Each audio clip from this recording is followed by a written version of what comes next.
Hi everybody, Ian Bremmer here, and a quick take to kick off your week. Hungary, big elections there, a repudiation of Viktor Orban, some 16 years in power as prime minister, and he lost big. It is a constitutional majority that will be achieved by his opponent, Péter Magyar, and what had been the leader that was most Eurosceptic, most aligned with Russia, seeing his country as following a more Russian model, illiberal nationalism, as he called it, most aligned with doing business and expanding trade with China, least aligned with supporting NATO on Ukraine, and most personally willing to embrace President Trump, whether it's in social media or traveling the CPAC and all the rest. And then J.D. Vance just traveled to Budapest to meet with the leaders and get some exposure and attend a rally in favor of Orban, and that did not go well at all. So what's the story here? Majar is not some woke, progressive, open borders kind of guy. He actually comes from the Fidesz party, which is Orban's own party, and he broke with Orban because of the extraordinary corruption, the personalized kleptocracy. Hungary, their GDP has been flat for the last 3 years, while Orban and his family and his closest associates get all of the government contracts and have enriched themselves in a very public way. And the people have not done well at all, and they're angry about it. And so he broke not to change policies so much. This was not an election about Europe or Russia or Ukraine. He didn't talk about those issues at all. Instead, he talked about the corruption, and he talked about the policies that the Hungarian people want. And that is a Hungary first policy. It's relatively closed borders, right? It's much tougher on immigration. It's conservative social values. It's draining the swamp, but it's taking care of Hungarians. And that's exactly what Orban did not do. And the odd thing here is not that Orban lost. Again, Orban would have loved to have found a way to win. He has put his thumb on the scale of the electoral outcome. So it was not a free and fair election. It was free, but it was certainly not fair. The redistricting, the gerrymandering that's occurred inside Hungary meant that you had to win by 4 to 5 percentage points just to be able to secure a victory. The media is completely in the hands of Orban. For example, he has great influence over the judiciary. But his loss was so staggering that he was not able to contest the outcome. And so, as a consequence, he immediately conceded.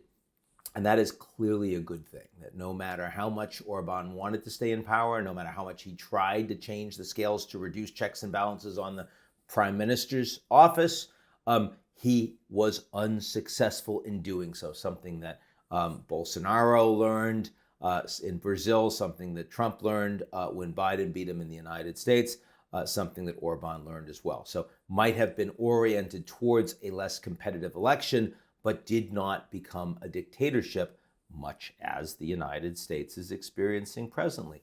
But then you have the question of why support this guy?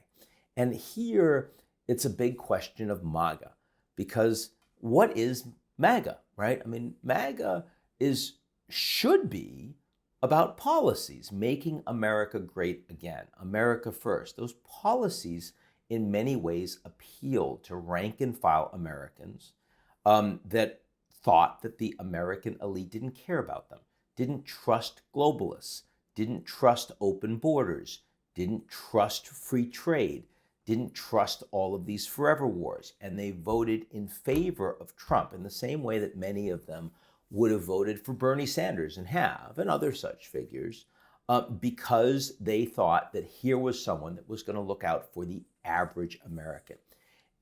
Orban destroyed that opportunity.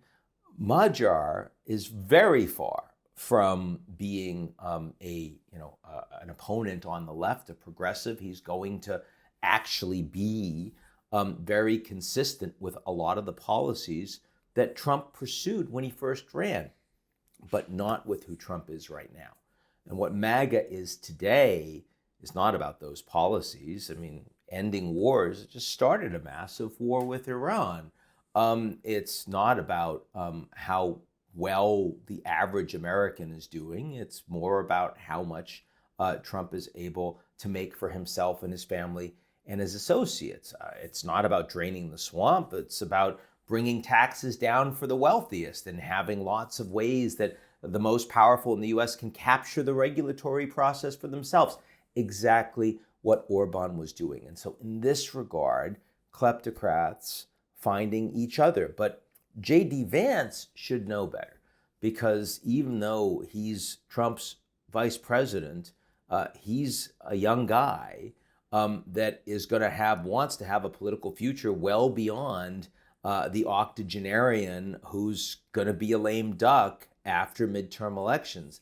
And showing up and embracing Orban as true MAGA and casting aspersions on Majar, if I were Vance, I'd find a way to work with these new Hungarians, because that's much closer to the future that he wants to have. Anyway, clearly a great day for the Hungarian people, 10 million people that now have someone that really represents them as opposed to representing himself.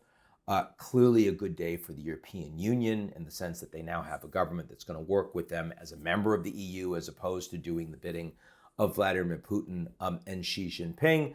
Clearly a good day for the Ukrainians, who will no longer have this one person who's trying to veto and stall every amount of support that they're giving to the Ukrainians to fight against the Russians so that the Europeans don't have to.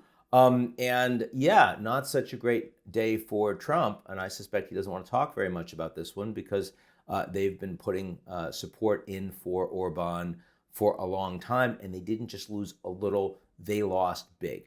Final point here, just like when Vance went to Greenland, the MAGA message as Trump and Vance are selling it does not play in Europe. The policies of secure borders and more domestic subsidy, building out your own economy for the benefit of your working and middle class, those policies are absolutely succeeding across Europe. And we see that with Meloni in Italy. We see that with the center-right for the EU as a whole and how they're doing in the European Parliament.